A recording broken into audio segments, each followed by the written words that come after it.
कार्यक्रम शुरू कर रहे हैं। आज के बुलेटिन में कांग्रेस से युवक कांग्रेस के जिला शुभम तिवारी हैं, सेवा दल के प्रदेश पदाधिकारी हैं डॉक्टर दीप्ति सिंह, समाजवादी पार्टी से वरिष्ठ नेता अनिल मिश्रा जी हैं, श्याम सभा के नेता राधेश्याम है, युवा नेता आनंद यादव है, और इसके अलावा भारतीय जनता पार्टी से पार्टी के नगर अध्यक्ष विकास पांडे हैं, विमल कटियार है पार्टी के पूर्व जिला महामंत्री, और बिट्टू परमार, आनंद विक्रम सिंह परमार शिवसेना के जिला प्रमुख हैं, वो आज की चर्चा में शामिल है। हम आज की चर्चा की शुरुआत करें इससे पहले आप सभी को राष्ट्रपिता महात्मा गांधी की 191वीं जयंती की सबको शुभकामनाएं दे रहे हैं। कल हमने वादा किया था कि हम लोग बापू के चरित्र पर, बापू के जीवन दर्शन पर चर्चा करेंगे, और लेकिन हमने उसको स्थगित किया है कल तक के लिए। आज महत्वपूर्ण राजनीतिक घटनाक्रम हुआ है, तो जो लोग का जो बुलेटिन में ज्वलंत समस्याओं पर, ज्वलंत मुद्दों पर चर्चा का क्रम है, वो नाट इसलिए है उस विषय को आगे बढ़ाया है। और आज हम उस घटनाक्रम की बात कर रहे हैं जो यमुना एक्सप्रेस वे पर संग्राम जो हुआ है पूरे दिन। विपक्ष उससे नाटक कह रहा है, कैमरे उस सच्चाई को दूसरी तरह से उजागर कर रहे हैं, कुछ चैनल उसे नाटक कह रहे हैं, कुछ उसे हाई वोल्टेज ड्रामा कर परिभाषित कर रहे हैं।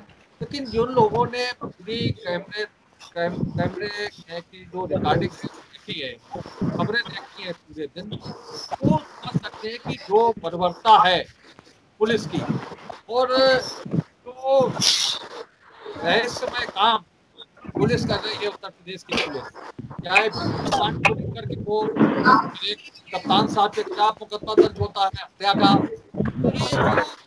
पुलिस विभिन्न क्षेत्रों में जो नए नए कर्तव्य कर रही है, उसी का एक नया चैप्टर आज यमुना एक्सप्रेस वे पर देखने को मिला। एक वरिष्ठ नेता के साथ में, एक राष्ट्रीय नेता के साथ में जो बदसलूकी देखने को मिली है। आज जिस विषय पर हम लोग चर्चा कर रहे हैं, ये कहीं ना कहीं बड़ा निंदा का विषय भी है, और देश के सामने अब चिंतन का सवाल भी पैदा हो गया है, क्योंकि जिस तरीके से अब ये जो घटनाएं देखने को मिल रही हैं, एक कुंठित मानसिकता वाली पार्टी, डरे हुए लोग, सत्ता के लालची लोग, वो इस लोकतंत्र की जिस तरीके से धज्जियां उड़ा रहे हैं, वो कहीं ना कहीं बड़ा शर्मिंदगी का विषय है। मुझे समझ में आता है कि किस तरीके से विचारों की बात करते हैं, लोकतंत्र की स्वतंत्रता की बात करते हैं, संविधान की बात करते हैं। ये वो लोग हैं जो सिर्फ बातें तो करते हैं, लेकिन करने में शायद लोगों को अंदरूनी या तो कोई तकलीफ है या ये अंदर भयग्रस्त हो चुके हैं। यहाँ पहले में ये हुआ है कि राहुल जी को उनके चलने का प्रयास किया, एक पुलिस वाले ने धक्का दिया, वो गिर पड़े, उसके बावजूद भी आदरणीय राहुल जी ने एक बयान दिया, और मैं मानता हूं कि ये बयान देने की सिर्फ राहुल जैसे व्यक्ति नहीं है, भारतीय जनता पार्टी का तो कोई भी व्यक्ति, कोई भी पदाधिकारी, नेता इस चीज की बड़ी सोच।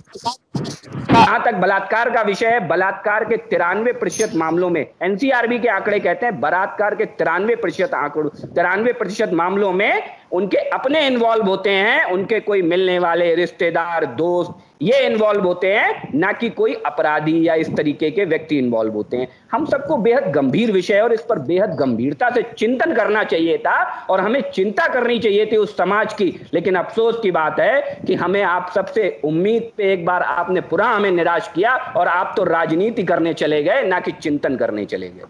क्या सवाल ये उठता है कि जो रेप है उसे राज्य के चश्मे से देखा जा रहा है? हमारे कहने का मतलब यही है ना, रेप को राज्य के चश्मे से देखा जा रहा है, यही नजरिया है ना। अपराध को राज्यों की श्रेणी में ना बांटा जाए।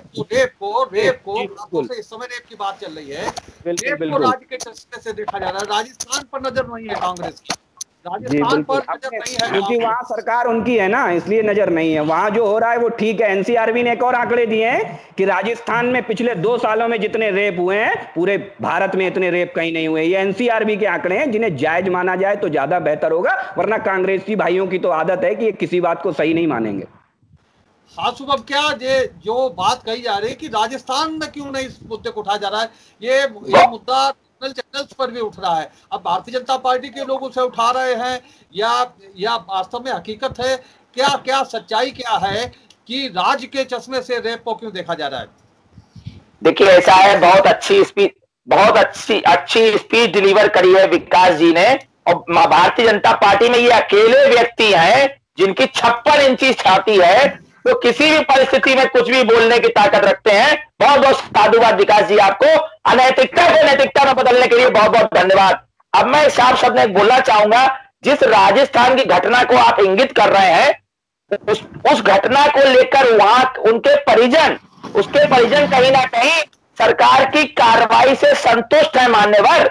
इसी वजह से आप वहां पर जाके किसी भी तरीके का सवाल नहीं उठा पाए। नोट कर लीजिएगा मेरी बात को, वरना या आपको मानना पड़ेगा कि राजस्थान में आप बहुत कमजोर हैं, जिस वजह से आप वहां पर एक भी गलती सरकार की नहीं बता पाए, किसी को मिलने से नहीं रोका गया है। कोई मीडिया है, कोई खबर आपके पास कि आपके किसी नेता को जाने से रोका गया है? कोई आपके पास ऐसी खबर कि राजस्थान में किसी भी घटना में पुलिस द्वारा या फिर सरकार द्वारा कोई ऐसी अनैतिकता का काम किया गया?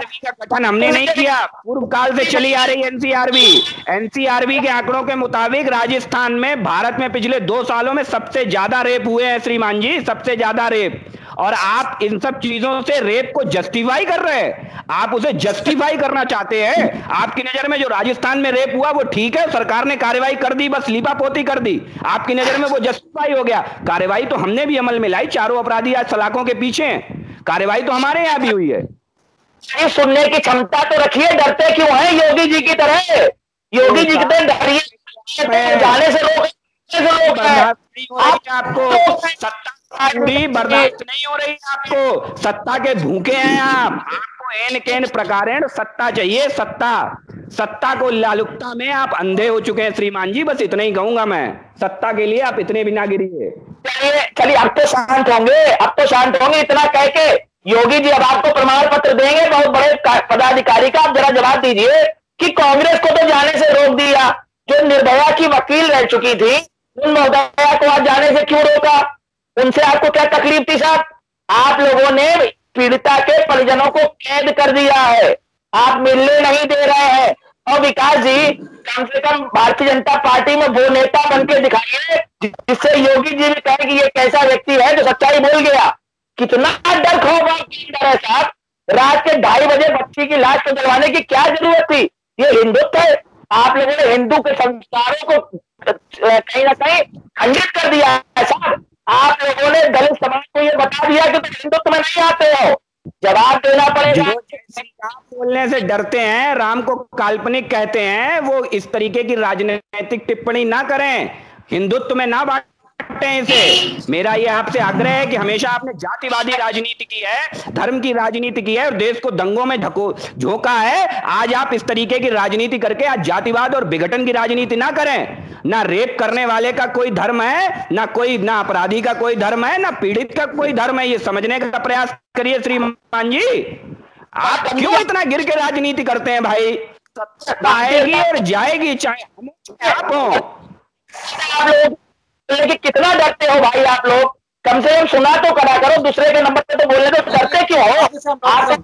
आप छाती पीट जी। हम जितना कहना चाहेंगे, शुभम जी, हम सिर्फ इतना कहना चाहेंगे भारतीय जनता पार्टी के अपने माननीय साथी से कि उन्होंने अभी एक शब्द प्रयोग किया कि विपक्ष को हमारे साथ खड़ा होना चाहिए। हम किस मामले में आपके साथ खड़े हो? रात के 2:30 बजे जब आप उसकी लाश जला रहे थे, तो क्या हम उस मामले में आपके साथ खड़े हो? हम किस मामले में? पोस्टमार्टम रिपोर्ट आने से पहले आपने उसकी लाश जला दी, हम इस विषय में आपके साथ खड़े हो। आपने अपने उसके वकील से उसे मिलने नहीं दिया, हम इस मामले में आपके साथ खड़े हो। पुलिस का एक अधिकारी ये कह रहा था कि तुम्हारी गलती है, इसे स्वीकार करो। उसकी क्या गलती है? उसकी बेटी का बलात्कार हुआ, ये उसकी गलती है? वो दलित है ये उसकी गलती है, वो न्याय मांग रहा है ये उसकी गलती है। इसलिए हम सरकार के साथ, इसमें सरकार के साथ खड़े हो। राहुल गांधी जी को धक्का मुक्की करके वहां से मतलब जाने, आप पूरी बात सुन लीजिए, हम किसी के बीच में नहीं बोलते हैं। जब मतलब वहां जाने से रोक दिया गया तो उसमें हम साथ खड़े हो। समाजवादी पार्टी के कार्यकर्ताओं को आपने सरेआम पिटवाया, हम इसमें साथ खड़े हो। पुलिस का वहां जो ड्यूटी इंस्पेक्टर था वो नहीं, इसमें जल क्या रहा है, हमारी ड्यूटी इतनी है कि हम यहाँ न जाए। दूसरी चीज जो आप कह रहे हो कि संवैधानिक अधिकार पर रोका गया, उनको लाइन ऑर्डर मेंटेन रखने के लिए रोका गया, तो अभी 3 दिन पहले ही फैसला आया है। पूरे जीवन भर आप लोग ये चिल्लाते रहे कि बाहर राम भक्तों पर गोलियां चलवाई गई, और सुप्रीम कोर्ट ने क्लियर कर दिया कि गुंबद गिराने वाले दंगाई थे, तो राम भक्त नहीं थे। तो वहां भी लाइन ऑर्डर को मेंटेन करने के लिए तत्कालीन सरकार ने भैया बात पूरी हो जाने दे, बात पूरी हो जाने दे, बात पूरी हो जाने, बात पूरी हो जाने दो। हम बीच में नहीं बोलते, बात पूरी हो, हम तुम्हारी भी नहीं सुनने देंगे, तुम्हारी भी नहीं सुनने देंगे। हम समाजवादी है, और डॉक्टर लोहिया कहते हैं कि लड़ना सीखो। हम लड़ेंगे, संसद में लड़ेंगे, सड़क पे लड़ेंगे, चैनल पे लड़ेंगे। तुम कहाँ लड़ना चाहोगे, हम वहां लड़ेंगे। हम लड़ने वाले लोग हैं, हम डरेंगे नहीं और दबेंगे नहीं, और मेरी आवाज को तुम दबा नहीं सकते हो। की बात करने लोग लड़ने वाले नहीं है, तो बाकी सरकार थी तत्कालीन समय में बंद हमारी, बंद हमारी, तुम्हारी नहीं। बात ही नहीं पूरी सुनिए। तत्कालीन समय में बात पूरी सुन लीजिए। तत्कालीन समय में जब मैडम गांधी प्राइम मिनिस्टर थी, समाजवाद के ध्वजावाहक डॉक्टर लोहिया, उनके खिलाफ भी लोकसभा में अविश्वास प्रस्ताव लाए थे। वो तब भी नहीं डरे थे, और समाजवाद का ध्वजावाहक नेता आज भी नहीं डरता है। आप किस तरह की बात करते हो, आपके साथ हम खड़े हो जाए, आप इस तरह की बातें करते हो। आप रात में 2:30 बजे लाश जलाए में चलने वाले समाजवादी है भैया।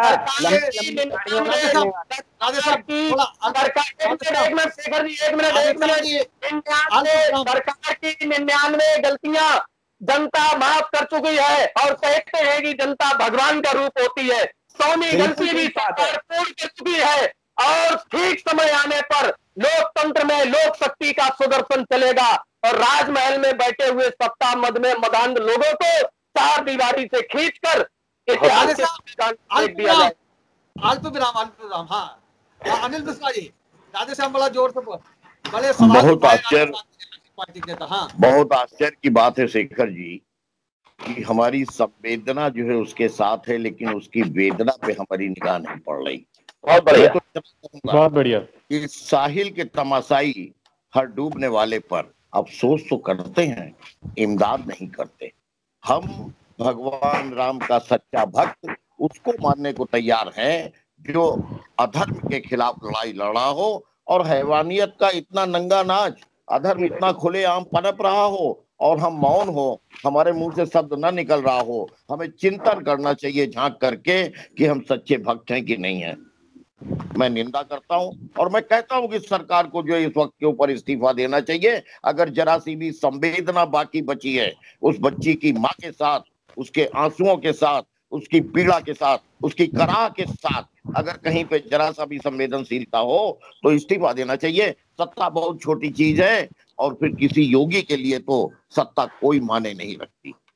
तो बिल्कुल विरक्ति भाव की बात है। ये बहुत अच्छा मौका है कि जिस वक्त की वो जनता की संवेदना से अपने को जोड़ करके और साबित करें इस्तीफा दे करके कि हमारे लिए राजनीति माने नहीं रखती। हमारे लिए हम समझ रहे जो चर्चा है वो कुछ दूसरी ओर मुड़ गई है। आज हम चर्चा खासतौर से जो आज का घटनाक्रम रहा है, यमुना एक्सप्रेस वे का जो घटनाक्रम रहा है, उस पर चर्चा कर रहे हैं, पुलिस की बर्बरता पर चर्चा कर रहे हैं। खासतौर से उस पर ही चर्चा करनी चाहिए। हम चाहेंगे घटना की घोर निंदा हम करते हैं, घोर निंदा करते हैं। ये घटना किसी के भी साथ नहीं होनी चाहिए, और पुलिस ने जो अपना कृत्य किया है उसकी पूरी जांच होनी चाहिए। दोषी व्यक्तियों के खिलाफ कार्रवाई करनी चाहिए। खाकी वर्दी को इतना खुला जो है वो स्वतंत्रता इतनी खुली नहीं दी जानी चाहिए, न उसके बाद मौन रहना चाहिए सरकार को। हाँ, दीप्ति सिंह, डॉक्टर दीप्ति सिंह जी, यही कहना चाहेंगे कि लोकतंत्र की आवाज को दबाना ही कह सकते हैं कि हम अहंकार की निशानी है। अगर धारा 144 लागू थी, राहुल गांधी जी को अकेले हाथरस क्यों नहीं जाने दे रही थी योगी सरकार? गैर कानूनी तरीके से उन्हें गिरफ्तार किया गया।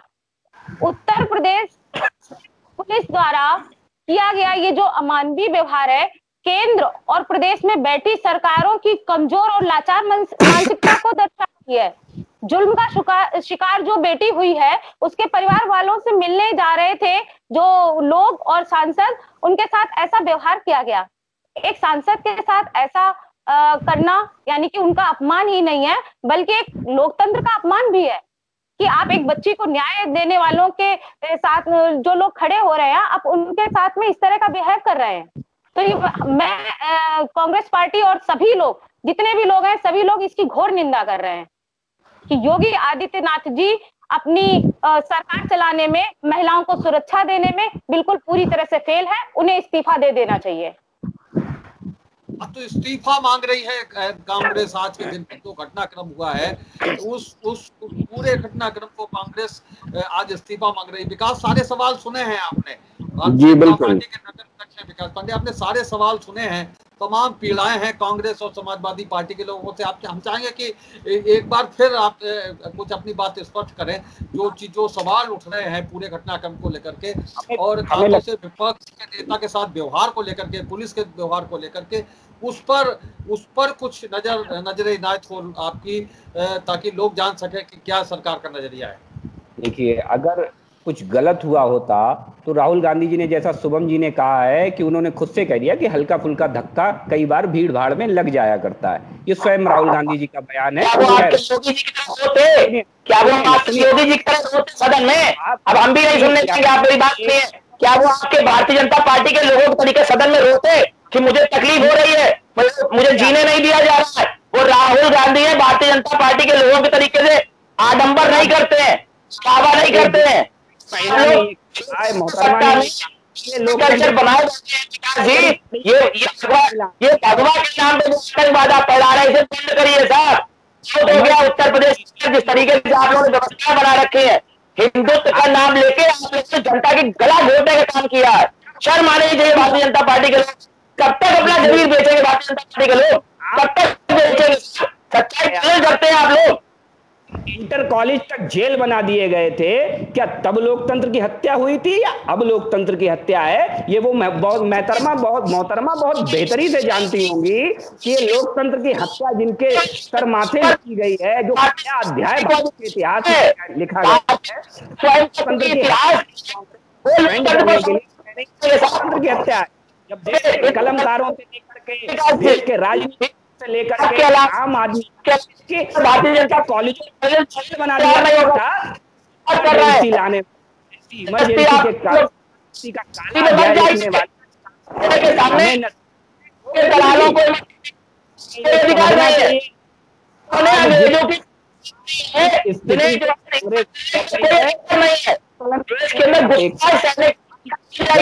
आप लोगों को जिला छोड़ के भागना पड़ रहा था, तरीके क्या व्यवस्था बना रहा है देश के अंदर।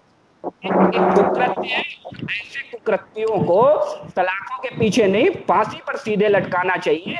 मेरा भी यही मत है और मेरी भी यही मांग है, अपनी सरकार से स्वयं मेरी मांग है कि ऐसे अपराधियों को तत्काल जितनी जल्दी हो फांसी की सजा सुनाई जाए और उन्हें फांसी पर लटकाया जाए, क्योंकि इसके अलावा ना हमें कुछ मंजूर है ना देश की जनता को कुछ मंजूर है। हम भी यही मांग करते हैं, लेकिन मांग करने के तरीके अलग हैं। हम राजस्थान में भी न्याय की मांग करते हैं और हम उत्तर प्रदेश में भी न्याय की मांग करते हैं, मगर इन कांग्रेसी भाइयों के मुंह से एक बार भी ये नहीं फूटा कि हम राजस्थान को लेकर भी यही मांग करते हैं। आप हमेशा उत्तर प्रदेश की देखते हैं, आप सत्ता को देखते हैं और हम समाज देखते हैं, बस यही फर्क है हम में और आप में। समाज का कौन पी सके? बेरोजगारों का पी लिया है। किस समाज में, विकास जी, किस समाज में रात के 2:30 बजे उसका दाह संस्कार किया जाता है और 2:30 बजे किस तरह से संस्कार किया जाता है जिसमें उसके परिवार के लोग भी शामिल नहीं होते हैं? और किसको